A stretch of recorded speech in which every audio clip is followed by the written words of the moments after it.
예수님이 장사 되신 지 사흘 만에 살아나신 것처럼 성경 우리들에게 부활의 몸을 약속하고 있습니다. 그래서 예수님이 부활하신 것처럼 여러분에게도 장차 부활의 몸을 얻게 될 것입니다.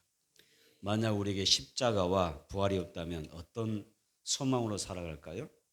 우리 인생 이 땅에 많은 희망도 있고 또 많은 소망도 가지고 살고 있는데 진정한 그 소망을 어떻게 누리며 살 수 있겠어요? 예수님의 십자가와 부활이 있기 때문에 우리는 이 땅에서부터 현세의 소망이 있습니다. 그리고 내세에도 희망이 있는 줄 믿습니다. 왜? 부활의 생명 안에 있기 때문입니다. 예수님은 요한복음 11장 25절에서 이렇게 말씀합니다. 나는 부활이요 생명이니 나를 믿는 자는 죽어도 산다 이렇게 말씀하셨고, 또 고린도전서 15장 14절에 보게 되면 그리스도께서 만일 다시 살아나지 못하셨으면은 우리가 전파하는 이 믿음도 헛것이다 그랬어요. 헛것이다. 우리가 전하는 이 복음전도, 우리가 지금까지 지켜나오는 이 믿음도 다 헛된 것이에요. 거짓된 것입니다. 예수님의 부활이 있기 때문에 우리의 전도가 힘 있는 것이고 우리의 믿음이 복이 있는 줄 믿습니다. 예수님은 역사적으로 또 실제적으로 성령의 능력으로 무덤에서 다시 살아나셨습니다. 그리고 모든 믿는 자들의 부활의 첫 열매가 되어 주셨습니다. 우리는 예수님의 부활을 믿기 때문에 죽음도 두려워하지 않습니다. 어떤 질병도 두려워하지 않습니다. 또한 사랑하는 그 사람들과 가족들과 어느 순간에 우리가 이별하게 될 텐데 사별할 때도 그냥 마냥 슬퍼하지는 않습니다. 왜? 다시 만날 희망이 있기 때문에, 우리에게 부활의 소망이 있기 때문에 우리는 성령 안에서 기뻐할 수가 있고 또 위로받을 수가 있죠. 다만 내 사랑하는 모든 사람들이, 또 내 사랑하는 그 자녀들, 이웃들이 여러분 함께 천국 가는 것, 이게 진짜 우리에게 소망이 있죠. 부활의 소망 가운데 살아가는 사람들은 어떻게 하면 내 자녀들의 손을 붙잡고 천국에 갈 수 있을까? 또 어떻게 하면 나의 사랑하는 배우자의 손을 잡고 붙잡고 천국에 들어갈 수 있을까? 그래서 열심히 기도하고 열심히 전도하며 살아가는 그 삶이 남아있을 뿐입니다. 첫 번째로 우리 예수님의 부활은 믿는 자에게 영생이라는 것이죠. 예수님의 부활은 믿는 자에게 영생이다. 이걸 우리가 생각해야 됩니다. 예수님의 부활은 인류 최대 적이 있습니다. 그 최대 적이 죽음이잖아요. 죽음. 이 죽음이라고 하는 이 죽음을 정복하는 사건입니다. 우리는 장차 예수님과 함께 저 천국에서 영생 복락을 누리게 될 줄로 믿습니다. 또한 이 땅에서도 우리가 이 부활의 신앙으로 또 하나님의 은혜를 누리며 살아가야 됩니다. 부활의 주님이 나와 함께 하시기 때문에 나의 그 모든 삶이 늘 새로울 수가 있고요. 더 좋아질 수가 있고, 그리고 내 삶이 잘 될 수가 있는 것입니다. 여러분, 하나님이 그 약속의 말씀하면서 여러분의 삶이 더 풍성해지는 풍요로운 우리의 역사가 있게 되기를 축복합니다. 누가복음 24장 본문의 말씀은 엠마오로 내려가던 제자들의 그 이야기와 더불어 예수님을 만난 그 현장 있잖아요. 누가복음 24장 13절 14절 한번 볼까요? 누가복음 24장 13절 14절 우리 함께 읽어보도록 하겠습니다. 시작. 그날에 그들 중 둘이 예루살렘에서 25리 되는 엠마오라 하는 마을로 가면서 이 모든 된 일을 서로 이야기하더라. 아멘. 여기서 이 모든 된 일을 서로 이야기하더라 이렇게 이야기하고 있어요. 두 제자는 하나님의 아들 예수님이 십자가에 처참하게 달려 돌아가신 그 장면을 목도하면서 굉장히 상처를 받았어요. 큰 시험을 만났어요. 그토록 우리가 믿고 의지했던 그 예수님이 십자가에서 그렇게 처절하게 고통스럽게 그 죽어가는 모습을 바라보면서 굉장한 낙심을 하게 됐죠. 마음의 상처를 받습니다. 그래서 이제 마음의 상처를 안고 고향으로 낙향을 하면서 예수님의 그 죽으심에 대하여 두 사람의 슬픈 마음으로 대화하는 중입니다. 그때 누가복음 24장 15절 16절 시작. 그들이 서로 이야기하며 문의할 때에 예수께서 가까이 이르러 그들과 동행하시나 그들의 눈이 가려워져서 그인 줄 알아보지 못하거늘. 아멘. 여기서 예수님이 그들과 동행하시죠. 동행하시는데, 자, 여기에서 16절에 그들의 눈이 가리워져서 그인 줄 부활하신 예수님 알아보지 못하더라는 거예요. 이 두 자에게 이 두 제자가 이제 저 애를 사면서 엠마오로 낙향하고 있습니다. 슬픈 마음으로 예수님의 십자가의 죽음을 이야기하면서 가고 있는 거예요. 그때 예수님이 다가오셔서 그들과 함께 동행합니다. 그런데 중요한 것은 예수님이 그들과 동행할 때에 예수님을 알아보지 못한다는 거예요. 세상에 이럴 수가 있어요? 그게 말이 쉽지 우리가 상식으로 이해가 됩니까? 어떻게 예수님의 그 모든 십자가 사건도 못 박히는 장면도 다 목격한 사람들이 얼마나 눈에 뚜렷하겠어요, 그죠? 그 처참한 광경이 눈에서 뭐 사라지지 않잖아요. 예? 정말 큰 충격을 받고 상처를 받고 예수님 십자가 못 박혀 돌아가셨을 때에 그 장면을 목도한 사람들의 눈에 그 마음에 예수님이 지워졌겠어요. 지금도 슬픈 마음으로 길을 가고 있는데, 그런데 예수님이 오셔서 그들과 동행하는데 몰라보는 거예요. 몰라봐요. 여러분, 왜 이렇게 이런 일이 생겨날까요? 이럴 수가 있을까요? 그런데 여기서 예수님을 알아보지 못한 이유를 딱 이렇게 이야기합니다. 뭐라고 했어요? 밑줄을 씁니다. 그들의 눈이 가려워졌다는 말이에요. 그들의 눈이 가려워졌더라. 눈에 뭔가 씌어버린 거예요. 미혹의 영 사탄에서 눈이 가려져 버린 거예요. 그들에게서는 이미 믿음의 주요 온전케 하신 예수를 바라보는 시각에서 그 시선에서 이제는 상처받고 그리고 다쳐진 그 마음을 가지고 불신앙의 눈을 갖게 되니까 다쳐버린 거예요. 예수님 함께 하시는데 몰라요. 주님이 동행하시는데 알아보지 못해요. 부활하신 예수님이 지금 우리와 함께 하시고 우리의 대화에 참여하시고 대화를 리더해 가시지만은 알아보지 못하는 거예요. 그분의 목소리만 들어도 모르겠어요? 음성을 모르겠어요? 세상에 이런 일이 있어요. 여러분, 이건 엄청난 우리가 충격적인 이야기입니다. 그렇죠? 몰라보는 자체가 충격적인 거예요. 세상에 이럴 수가 있느냐? 그들의 여기서 딱 한 가지 이유, 그들의 눈이 가려워졌다는 거. 여러분, 이런 현상이 이 엠마오로 내려가던 두 제자에게만 있는 걸까요? 어쩌면 오늘 우리에게도 그런 모습이지 않을까요? 내가 예수를 믿고 하나님과 동행하고 하나님 나와 함께 하신 것을 믿는다고 하면서도 실제로 영이신 하나님의 성령님이 나와 함께 하셨을 때, 나와 동행하셨을 때, 내게 말씀하셨을 때, 나를 터치하실 때, 나에게 감동하실 때, 내게 감화하실 때 나와 함께 하시지만 예수님을 알아보지 못하더라 그 말이에요. 부활하신 예수님을 알아보지 못해. 보혜사 성령님이 나와 함께 하시지만 그분의 존재를 느끼지 못하는 거예요. 여러분, 이런 일은 얼마든지 있을 수가 있어요. 어떤 일입니까? 하나님께서 이 하나님 앞에 우리가 함께 하심도 불구하고 누가 미혹하는 그 악한 영들에 의하여 내 눈이 가려지며 내 마음이 더뎌지고 무뎌지게 되면 얼마든지 나와 함께 하신 하나님을 우리가 잊어버려 살 수 있는 거예요. 가끔 성도들이 신앙생활에서 하나님 저와 함께 하시나요? 또 이거 이 사실이 안 믿어지기 때문에 임마누엘의 은혜가 믿어지지 않기 때문에 하나님 저와 함께 해주세요. 꼭 함께 해주세요. 함께 해주세요. 하나님 저와 함께 하실 줄 믿습니다. 이걸 외치는 거예요.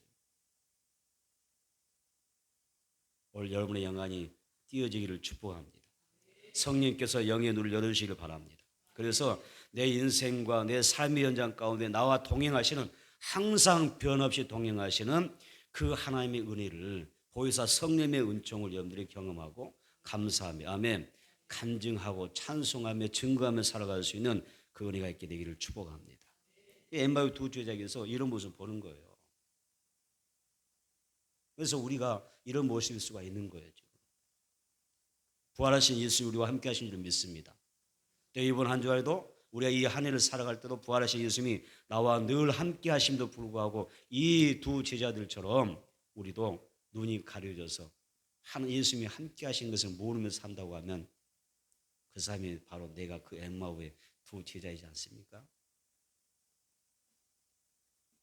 누가복음 24장 25절입니다. 누가복음 24장 25절 시작. 이르시되 미련하고 선자들이 말한 모든 것을 마음에 더디 믿는 자들이여. 아멘.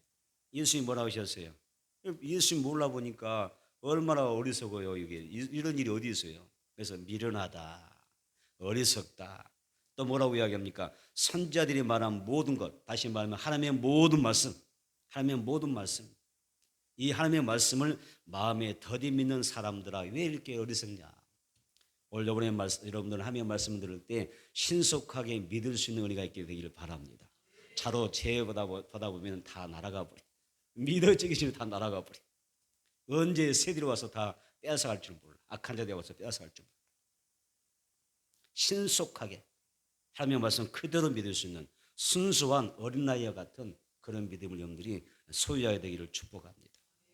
예수님 하나님의 말씀을 빨리 믿지 못하는 그 미련함을 가진 두 제자를 책망하셨습니다. 그리고 성경 말씀을 더 자세하게 풀어주십니다.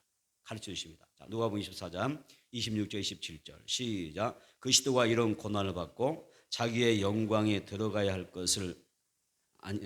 것이 아니냐 하시고 이에 모세와 모든 선자의 글로 시작하여 모든 성경에 쓴 바 자기가 가는 것을 자세히 설명하시니라. 아멘. 성경의 기록은 예수시대에 대한 기록이죠. 또 영생에 대한 기록인 줄 믿습니다. 그래서 성경의 내용은 예수님이 관한 이야기입니다. 그래서 예수님이 관한 이야기를 성경에 기록된 그 말씀을 통해서 예수님에 대한 이야기를 다시 한번 제자들에게 가르쳐 주는 거예요.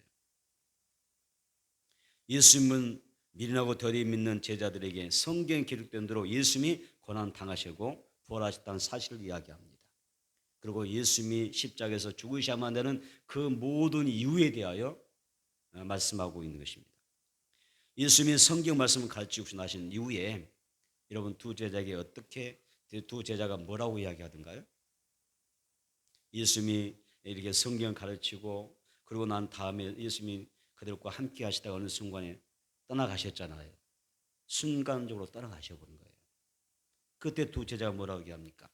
길에서 우리에게 말씀하시고 우리에게 성경을 풀어주실 때에 우리 속에서 마음이 뜨겁지 아니하더냐라고 그래요.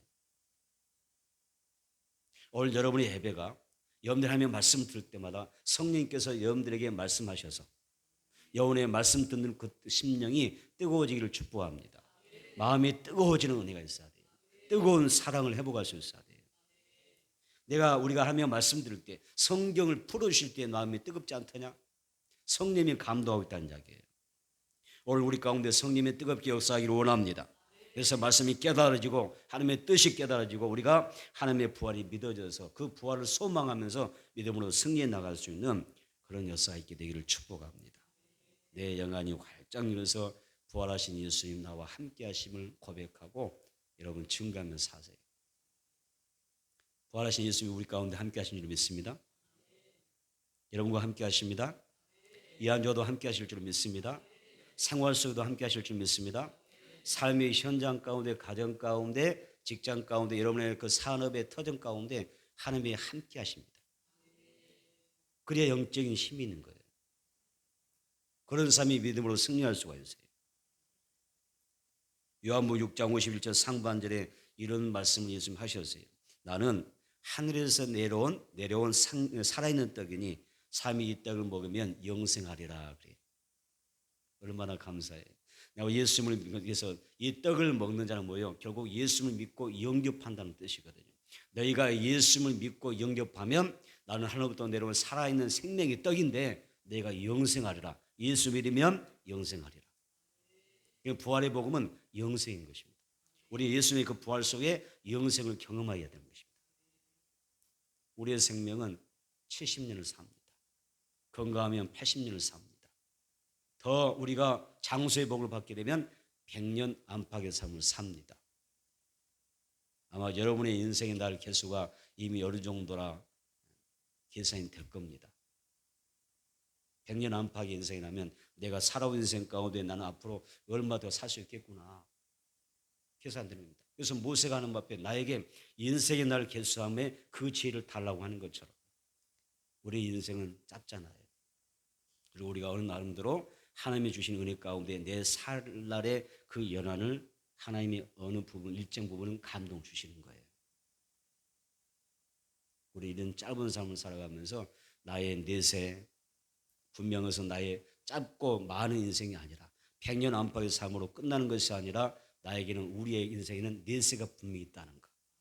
그리고 그 내세가 내 내세가 천국이든 지옥이든 반드시 열린다는 거예요. 다시 합니다. 모든 인간은 내세가 있다. 자, 내세가 있는데 그 내세가 어떤 사람에는 천국의 문이 활짝 열릴 거예요. 어떤 사람이 영원히 사는 그 내세가 열릴 텐데 지옥의 문이 활짝 열릴 거예요. 지옥도 영원할 것이고 천국도 영원할 거예요. 영원한 시간, 영원한 생명은 영원합니다. 그럼 우리는 어떻게 해야 돼요? 내 삶이 나의 그 내세를 준비하는데 내 내세가 천국의 문을 열 거냐, 내가 지옥에 갈 거냐, 여러분 우리가 어떻게 해야 돼요?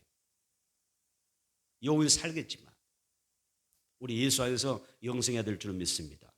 그래서 요한복음 17장 3절에 보면 하나님이 우리에게 주실 장차 주실 그 영생에 대하여 이렇게 이야기합니다. 내가 어떻게 하면 영생 얻느냐? 영원한 생명 얻어서 저 천국에 들어가느냐라고 할 때 요한복음 17장 3절에 이렇게 이야기합니다. 영생은 곧 유일하신 참 하나님과 영생은 곧 유일하신 참 하나님과 그의 보내신 자 예수 그리스도를 아는 것이다 그랬어요. 어떤 사람이 영생 얻느냐, 어떤 사람이 부활의 몸을 얻고 저 천국에서 복락을 누리느냐, 그것은 하나님 아버지를 바로 아는 거예요. 그리고 예수님을 바로 아는 것이다. 다시 안다고 하는 그 말 속에는 어떤 뜻이 있어요? 믿는다는 이야기예요. 우리는 삼위일체 하나님을 믿습니다. 아멘. 삼위일체 하나님을 믿습니다. 그 믿음 가운데 우리가 영생하게 됩니다. 또 우리가 좀 더 쉽게 이야기하게 되면 영생에는 뭐냐? 영생이란 따져 볼까요? 영생이란 영생하시는 하나님과 함께 사는 것이다. 그것이 진정한 영생인 거예요. 여러분 하나님과 함께 삽시다. 천국에 들어갑시다. 하나님과 더불어 사는 영생이 있게 되기를 축복합니다. 이 영생의 은혜를 나와 여러분 내 가족이 되면 얼마나 좋을까요? 저는요 늘 제가 설교하면서 하는 이야기가 자녀들에 대해서 이야기를 많이 해요. 내 사랑하는 자녀들 천국에서 같이 살아야 되지 않겠어요? 내 자녀들의 손을 잡고 천국에 가서 영생 복락 누려야 되지 않겠습니까? 나의 후대들, 나의 손자들, 나의 손녀들 데리고 천국에서 영생해야 되지 않겠습니까? 자, 우리가 나만 예수 믿고 천국 가서 영생을 누리면 물론 행복한 것이지만 그러나 아쉽잖아요. 또 슬프잖아요. 내 사랑하는 자녀들이 저 지옥에서 고통받는 생각해 보고 영생을 누리지 못하고 영벌을 누리는 삶을 한번 생각해 보세요. 그래서 우리는 기도해야 돼요. 어떻게 해서든지 하나님 앞에서 내게 영생의 이 복음을 주셨는데 우리가 영생을 누리게 하셨는데 이 우리가 내 자녀들과 내 후대의 손을 잡고 천국에 가야 된다는 거예요. 그래서 저는 우리 교회에서 우리 그 자녀들에 대해서 이야기를 많이 합니다. 우리 교회 모든 성도들의 가정은 자녀들이 다 예수 믿었으면 좋겠어요. 아멘. 자녀들이 교회를 나와서 하나님을 사랑하고 하나님을 예배하는 그런 가정들이 됐으면 좋겠어요. 부모만 덩그러니 앉아 있는 게 아니라 내 자녀들이 옆에 다 있는 거예요. 같이 앉아서 하나님 앞에 예배하는 거예요. 우리는 자녀들에게 세 말을 가르치잖아요. 하나님을 사랑하라 가르치잖아요. 어디 있든지 하나님을 사랑하라. 하나님을 경외하라. 하나님을 예배하라 가르치잖아요. 만약 우리가 예를 들어서 이 땅의 삶이 전부라면 굳이 그렇게 할 필요는 없어요. 이 땅의 삶이 전부라면 그렇게까지 할 필요 없어요. 그러나 우리의 인생은 짧고 내세가 더 영원하다는 거잖아요.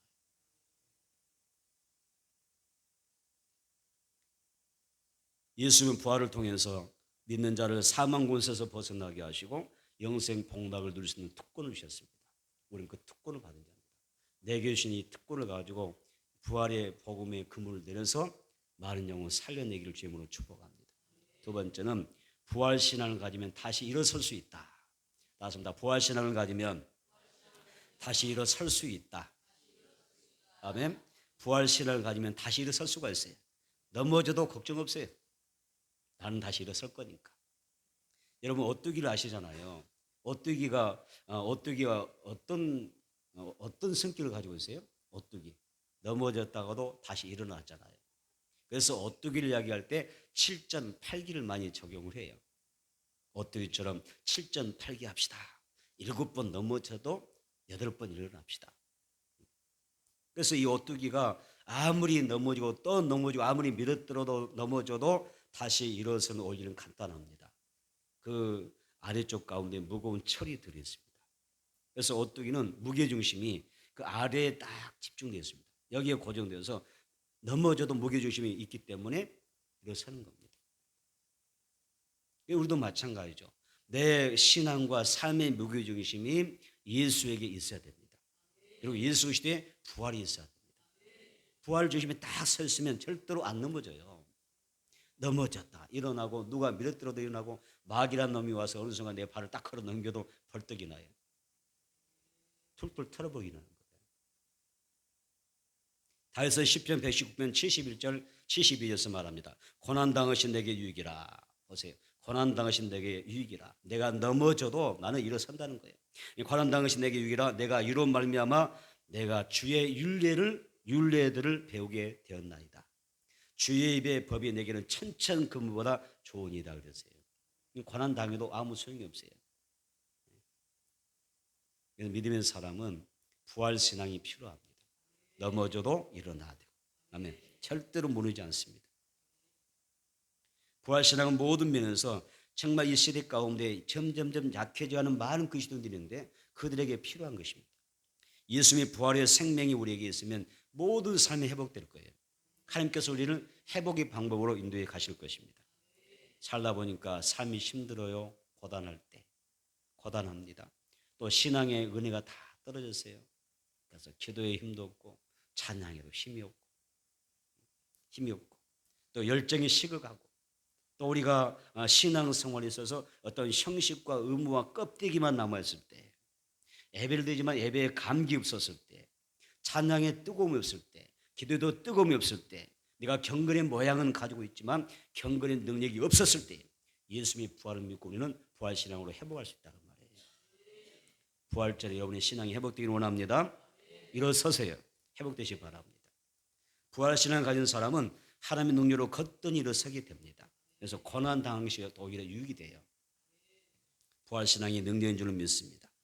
여러분 부활신앙은 하나님의 능력으로 일어서는 것을 의미합니다. 그래서 7번째 넘어져도 8번째 일어설 수가 있습니다. 다시 한번 나는 오뚜기다.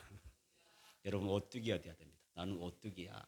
아무리 넘어져도 나는 금방 일어나. 왜? 나의 무게중심은 예수님의 부활이 있으니까. 부활신앙이 내게 있기 때문에 아무리 넘어져도 아무리 자빠져도 나는 벌떡 일어나는 거야. 우리 교회는 7절 8개의 용사들로 뭉쳐있는 줄 믿습니다. 절대 무너지지 않는 거예요. 여러분 구약 성경에 보니까 또 욥이 있어요. 욥이라는 사람들이 욥이 고난을 받잖아요. 욥이 고난을 받는데 하루아침에 집이 그냥 완전히 다 무너졌잖아요. 망했잖아요. 재산도 다 사업도 재산도 부도나고 자녀들 11명가 다 죽었죠. 또 아내도 자기 곁을 떠나갑니다. 집을 나가버렸어요. 너무 고난이 극심하니까 집을 나가버리네. 또 그것뿐만 아니잖아요. 욥은 아주 자기 자신이 극심한 질병으로 고통받습니다. 그래서 욥의 질병은 성경 때 보면 극심한 가려움증이에요. 극심한 이 가려움증을 유발하고 있어요. 그래서 욥은 너무 자신의 그 살이 피부가 가렵기 때문에 살이 가렵기 때문에 기아 조각을 취해가서 긁는 거예요. 가려움. 피가 철철 나도록 긁는 거예요. 그래도 긁어도 이 가려움증이 사라지지 않는 거예요. 여러분 가려움증에 시달려 보신 분들 알 거예요. 얼마나 힘든지. 그런데 이 가려움증이 잡히지 않기 때문에 나중에 막 기아짝으로 막 긁는 조각으로 긁는데도 피가 흘러도 잡히지 않습니다. 욥은 큰 고난과 고통 속에서 아주 온 가족이 쑥대밭이 되고 자기 자신의 삶이 이렇게 망가졌는데 그때 어떻게 하죠? 어떻게 합니까? 하나님 원망합니까? 환경은 불평합니까? 어떻게 합니까? 욥은 그럼에도 불구하고 하나님을 찬양합니다. 주신 자도 하나님이시고 주신 것 다시 거두어가신 것도 하나님이시니 오히려 내가 하나님을 찬송하리이다. 이게 부활신앙이에요. 이게 부활하는 신앙입니다. 큰 고통과 큰 절망 속에도 하나님 앞에 나가는 거예요. 오직 하나님만이 나의 의지가 되고 하나님만이 나의 도움이시기 때문에 나의 피난처가 되시기 때문에 그분만이 나를 도울 수가 있기 때문에 나를 돕는 분이기 때문에 그런 것입니다. 그런 가운데서 이렇게 고백하지 않습니까? 중요하니까 한번 봐봅시다. 욥기서 23장 10절입니다. 욥기서 23장 10절에 뭐라고 이야기할까요? 오늘 우리는 부활의 신앙이 충만해야 될 줄 믿습니다. 오늘 딱 부활 신앙으로 무장해야 돼요. 욥기서 23장 10절 보겠습니다.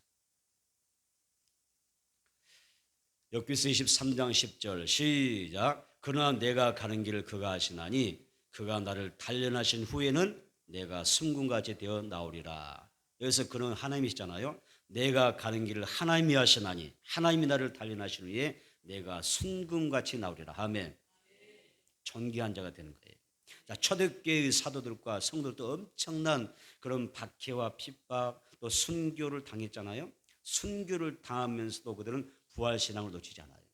그들이 자기 몸을 던지면서 순교하면서 목숨을 잃으면서도 그 신앙을 지킬 수 있었던 이유가 뭐예요? 예수의 부활이 있기 때문에 그런 거예요. 부활을 소망하기 때문에 부활 소망 때문에 예수님을 부인할 수가 없는 거예요. 여러분은 어떤 고난이 있습니까? 또 때로는 어떤 신앙 때문에 여러분 고난이 있습니까? 살아가면서 어떤 고단한 삶에 의하여 우리가 쓰러지고 지쳐 있습니까? 또 살면서 자주 넘어지십니까? 나를 견고하게 세우신 분은 누구예요? 예수님의 부활이잖아요. 예수님의 부활은 죄와 질병과 사망과 온수부터 나를 세워주는 능력이 된 줄로 믿습니다. 그래서 7번 넘어져도 8번 일어날 수 있는 7.8기의 오뚜기 신앙이 되는 것입니다. 여러분 예수님의 부활의 복음으로 오뚜기처럼 날마다 승리하기를 아멘. 다시 일어서는 신앙생활이 되기를 축복합니다. 날마다 여러분들 보면 일어서 있는 거예요. 아니 우리 성도님 보니까 너무 힘든데 일어설 수 있을까? 다시 재기할 수 있을까? 다시 용기 낼 수 있을까? 다시 믿음을 승리할 수 있을까? 보면은 그렇게 걱정인데 돌아서 보니까 힘찬 거예요. 능력 있게 당당하게 살아가는 거예요. 내 삶을 살아내는 거예요. 그게 부활신앙이잖아요. 세 번째는 예수님이 부활하셨으니까 나도 부활하는 거예요. 다시 한번 예수님이 부활하셨으니 나도 부활한다. 예수님이 부활하셨으니 내 자녀도 부활해야 돼. 나는 자녀들에게 초점 맞춰 항상. 자녀들이 너무 소중하니까. 예수님이 부활하셨으니 내 자녀도 부활해야 돼. 예수님이 부활하셨으니까 내 손자 손녀도 부활해야 돼. 그 부활의 은총을 받아야 될 줄 믿습니다. 여러분 내세가 하나님 앞에 확실하게 보장되지 않냐면 부활을 보장받지 못하면 여러분 우리 인생에 성공의 의미가 없다니까요. 부의 의미가 없다니까요. 우리의 명성 의미가 없습니다.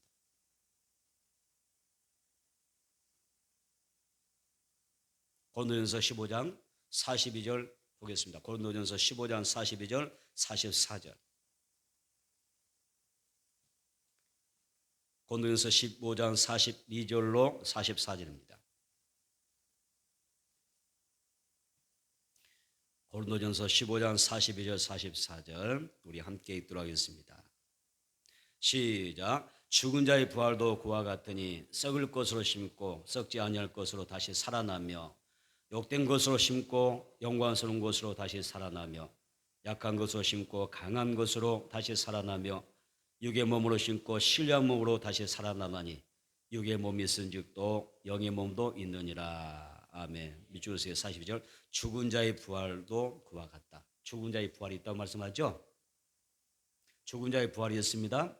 악인도 부활합니다. 의인도 부활합니다. 믿는 자도 부활합니다. 불신자도 부활합니다. 타 종교인도 부활합니다. 강도도 부활하죠. 사형수도 부활하죠. 다 부활하죠. 다시 부활할 때는 죽은 자가 묻으면서 다시 부활할 때는 어떤 사람은 심판입니다. 심판을 위한 부활입니다. 그래서 악인의 부활이라고 합니다. 어떤 사람은 구원의 부활이죠. 생명의 부활하는 것입니다. 하나님 앞에 영원한 생명을 육체의 신령한 몸으로 부활하여 누리게 하는 것입니다. 그래서 44절을 주었습니다. 육의 몸으로 심고 신령한 몸으로 다시 살아나나니. 내 몸이 육의 몸이지만 내가 예수 안에 성령의 성결한 그 능력으로 내가 영으로 살아가게 되면 그리고 내가 어느 순간에 나이 들고 연한이 차서 죽어요. 무덤에 묻혀요. 한 줌의 죄가 돼요. 다 끝난 것 같지만, 영원한 사별인 것 같지만, 예수님이 재림하실 때 어때요? 무덤에서 부활하는 거예요. 육으로, 육의 몸이었지만, 육의 몸으로 죽었지만, 한 줌의 죄가 되고 흙이 됐지만, 예수님이 재림할 때 어때요? 그 몸이 다시는 죽지 않는, 병들지 않는, 변하지 않는, 쇠하지 않는 영광스러운 신랑 몸으로 부활해 버린 거예요. 그래서 우리가 하나님 앞에서 천국의 영생 복락을 예수님과 더불어 누리게 되는 거예요. 이 엄청난 부활이 오늘 예수님의 부활절에 들어있는 거예요. 예수님께서 부활의 첫 열매가 되셨다고 하는 말은 예수님을 믿는 성도들도 장차 부활의 첫 열매란 말이 굉장히 중요해요. 첫 열매는 두 번째, 세 번째 때 있다는 이야기잖아요. 부활의 첫 열매가 되셨다. 그러니까 예수를 믿는 사람은 다 예수님처럼 부활한다는 거예요. 두 번째, 세 번째 막 부활 올라가는 거예요. 할렐루야. 고린도전서 15장 12절에 그리스도께서 죽은 자 가운데서 다시 살아나셨다 전파되었거늘 너희 중에서 어떤 사람들은 어찌하여 죽은 자 가운데서 부활이 없다 하느냐 이렇게 이야기합니다. 어떤 사람이 이야기하죠. 에이 말도 안 되는 소리. 어떻게 삶이 죽었다가 다시 살아날 수 있어? 죽었다가 잠깐 살 수도 있는 소생에서 살다가 때가 되면 다시 죽고 끝나는 것이 뭐. 에이 교회는 거짓말을 많이 해. 사람이 어떻게 부활한다고 그 부활을 이야기를 해? 부활 같은 건 없어. 부활을 말하지 마라. 초대교회 성도들이, 초대교회 사도들이 여러분 순교당했던 핍박받던 이유가 뭔지 아세요? 부활 때문에 그런 거예요. 죽은 자의 부활을 이야기하고 예수님의 부활을 이야기했기 때문에 이 부활을 말하지 말라고 사탄의 역사로 사탄이 막는 거예요. 사람을 통해서. 그래서 박해를 받았던 거예요. 부활을 증거하다가 그들이 여러분 순교당했던 거예요. 여러분 어떻습니까? 부활이 없습니까? 죽어봐야 알겠습니까? 때가 돼야 알 수 있겠어요?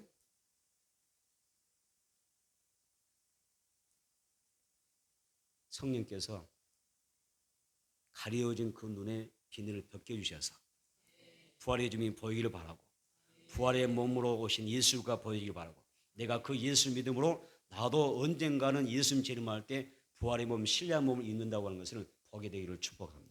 이것이 우리 가슴을 뜨겁게 하는 것입니다. 예수는 나는 부활이요 생명하셨습니다.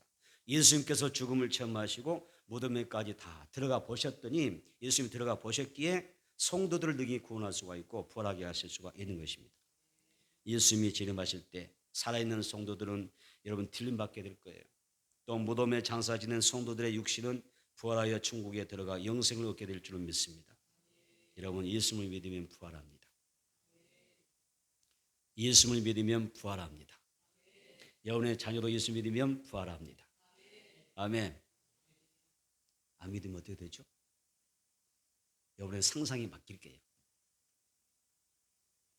예수를 믿으면 부활합니다. 또 성령 받으면 부활의 몸을 갖게 됩니다. 예수님이 장사된 지 사흘 만에 부활하셨는데 성결의 능력 성령으로 부활하셨어요.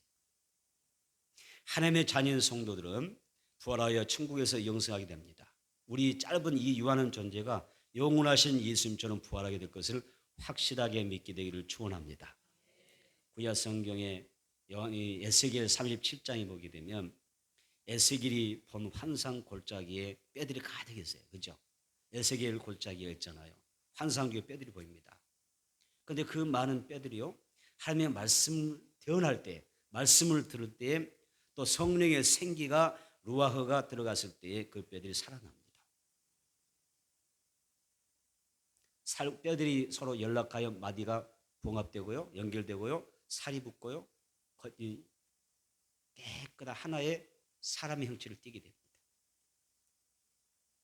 그 뼈들이 살아나서 결국 사람의 형상으로 그들이 무덤에서 부활하여 예루살렘으로 귀환하게 되죠. 이 뼈들은요. 바벨론 포로 중에 있는 이스라엘 백성들의 영적인 상태를 이야기했던 것입니다. 그러니까 지금도 마른 뼈들이 많다는 거죠. 주 이름을 부림에도 불구하고 마른 뼈들이 많은 거예요. 생명이 없어요. 말씀이 없고 성령의 역사가 없어요. 마른 뼈들이 많아요. 이스라엘 민족을 이 마른 뼈들로 이야기했어요. 무덤에서 마른 뼈들이 부활한 사건으로 이스라엘 민족의 바벨론, 여러분 여기 예루살렘에서 귀환하는 사건을 바벨론에서 귀환하는 사건으로 표현합니다. 하나님께서 세우신 바사왕 고레스가 바벨론을 정복하게 하시고 이스라엘 백성들을 무덤 같은 저 바벨론에서 포로에서 해방시켜 주신 것은 역사적인 사건으로 민족의 부활 사건입니다. 우리 가정에도 부활 사건이 나기를 바랍니다. 여러분의 육 가운데도 부활 사건이 나기를 축복합니다. 여러분이 아는 그 누군가의 삶에도 부활 사건이 나기를 바랍니다. 무덤에서 부활의 몸을 얻게 되기를 바랍니다. 그래서 에스겔 37장에 보면은 바벨론을 어떻게 표현하냐면요, 무덤으로 표현했어요. 바벨론은 무덤이다. 다시 해볼까요? 바벨론은 무덤이다. 자, 한번 봐봅시다. 에스겔서 37장 12절 13절입니다. 에스겔 37장 12절 13절. 에스겔 37장 12절 13절 우리 한번 읽어봅니다. 시작. 그러므로 너는 대언하여 그들에게 이르기를 주 여호와께서 이같이 말씀하시기를 내 백성들아 내가 너희 무덤을 열고 너희로 거기서 나오게 하고 이스라엘 땅으로 들어가게 하리라. 내 백성아 내가 너희 무덤을 열고 너희로 거기에서 나오게 한즉 너희는 내가 여호와인 줄 알리라. 아멘. 뭐라고 이야기하셨어요? 12절 끝 중간쯤 내가 너희를 무덤은 지금 바벨론을 이야기해요. 내가 너희 무덤을 열고 너희를 바벨론이 뭐예요? 무덤을 열고 너희로 거기서 나오게 하리라. 13절 또 보면 내가 너희 무덤을 열고 너희로 거기에서 나오게 한즉 이렇게 이야기합니다.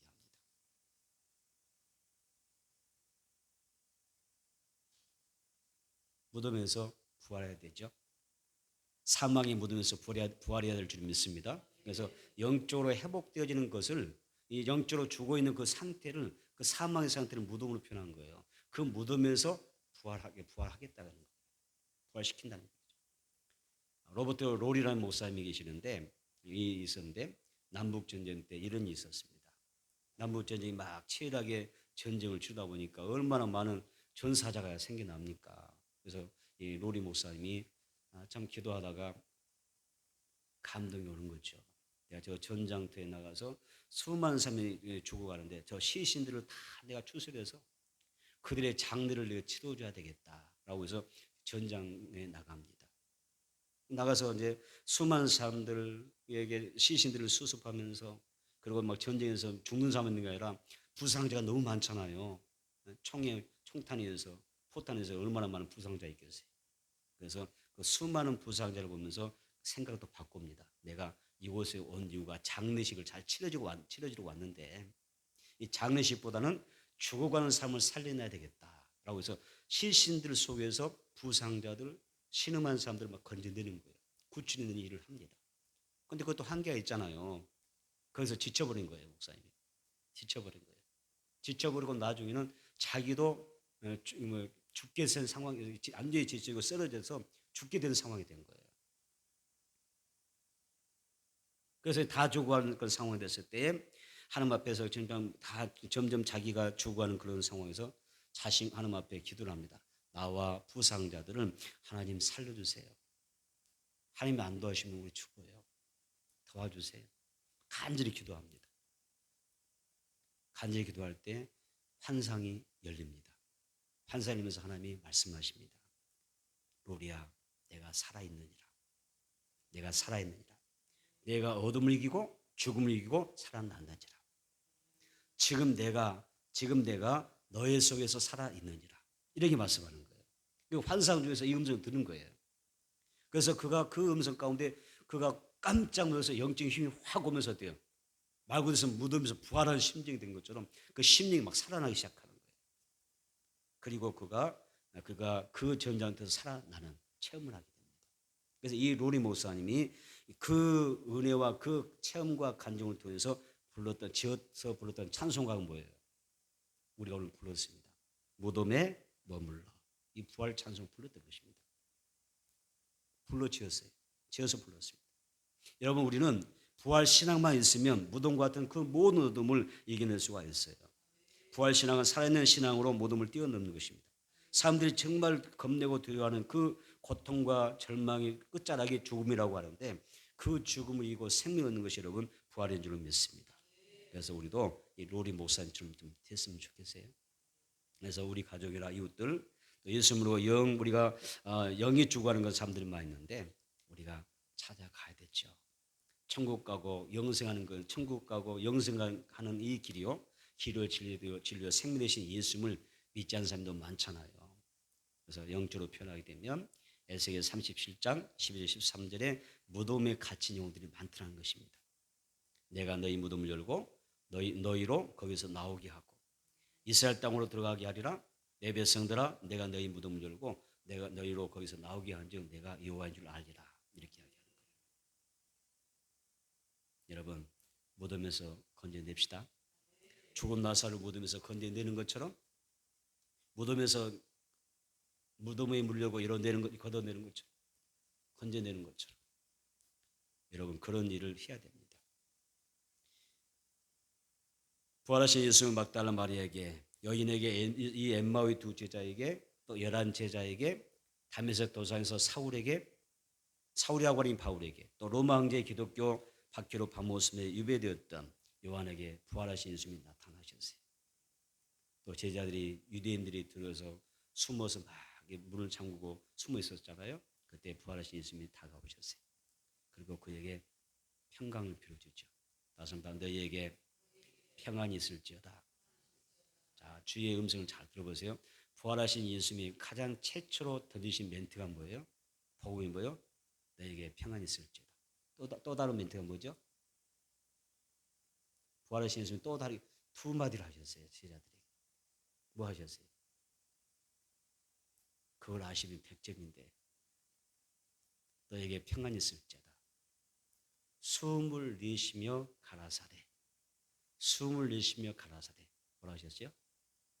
성령을 받으라. 사는 길이라는 거예요. 이것이 네 영이 너희 영이 사는 길이야. 부활의 예수 만나면 평안을 얻어야 되고 평안의 삶을 누리려면 성령으로 충만해야 되는 거예요. 부활절을 맞이하여 사도들과 여인들처럼 이 부활의 주를 만나고 우리 현실 가운데 이 부활의 새 생명을 누리는 그런 삶이 되기를 바랍니다. 정리합니다. 여러분 신앙과 삶과 직장과 산업 가정에서 하나님의 그 축복으로 부활의 은총을 누리며 살았으면 좋겠어요. 부활을 믿지만 예수님의 재림이 어찌 보면 우리 인생 가운데 더딜 수가 있잖아요. 내가 부활을 믿지만 예수님의 재림이 더디어서 그냥 살아있는 모습으로 만나지 못하고 죽은 다음에 예수 모실 수도 있잖아요. 그렇죠? 그래서 육신의 삶으로 내가 예수 모시기는 먼저 이 땅의 삶을 마무리할 수가 있습니다. 그런데 중요한 것은 그게 끝이 아니라는 거 꼭 기억하십시오. 부자와 나사로 이야기처럼 지옥이 있고 천국이 있습니다. 예수를 믿음으로 살았던 사람은 천국에서 영생하게 될 것입니다. 불신으로 사는 사람들은 반드시 지옥에서 영벌하게 될 것입니다. 분명한 것은 모든 인간은 삽니다. 죄인도 살고 의인도 삽니다. 중요한 것은 천국에서 사느냐 지옥에서 사느냐가 문제입니다. 우리는 바울이 말한 것처럼 그래서 더 좋은 천국에서 살기 위하여 열심히 살아가는데 바울이 말하죠. 나는 더 좋은 부활의 몸을 얻기 위하여 따습니다. 나는 더 좋은 부활의 몸을 얻기 위하여 이게 중요합니다. 사도 바울은 그냥 단순히 부활의 몸을 얻는다 이렇게 말하지 않습니다. 이 부활의 몸도 다양하대요. 하늘에 보았더니 해의 영광이 다르고 달의 영광이 다르고 별들의 영광이 다른 것처럼 장차 우리가 예수 앞에 설 때 이 부활의 몸을 얻는데 하나님 앞에 영광이 다르더라는 거죠. 그래서 사도 바울이 그 이야기를 쭉 하면서 나는 더 나은 부활을 얻기 위하여 뒤에 몸된 교회와 영혼을 위하여 유일한 삶을 산다고 이야기하죠. 여러분 어떠세요? 나도 예수님처럼 부활할 것을 믿고 부활의 몸을 입을 것을 믿고 사는데 그냥 평범한 부활의 몸을 얻고 싶습니다. 물론 평범하다고 해서 완전히 그런 거 아니죠. 신뢰하고 가장 거룩한 것이죠. 더 나은 부활의 몸을 얻고자 하십니까? 여러분 부활의 몸을 얻을 때 사도 바울처럼 더 좋은 부활의 몸을 소망하시기를 축복합니다. 예수는 부활을 통해서 믿는 자를 죽음의 권세에서 벗어나게 하시고 또 하나님과 영원히 사는 특권을 주셨어요. 날마다 누리며 살아가는 우리 모두가 되어지기를 축복합니다.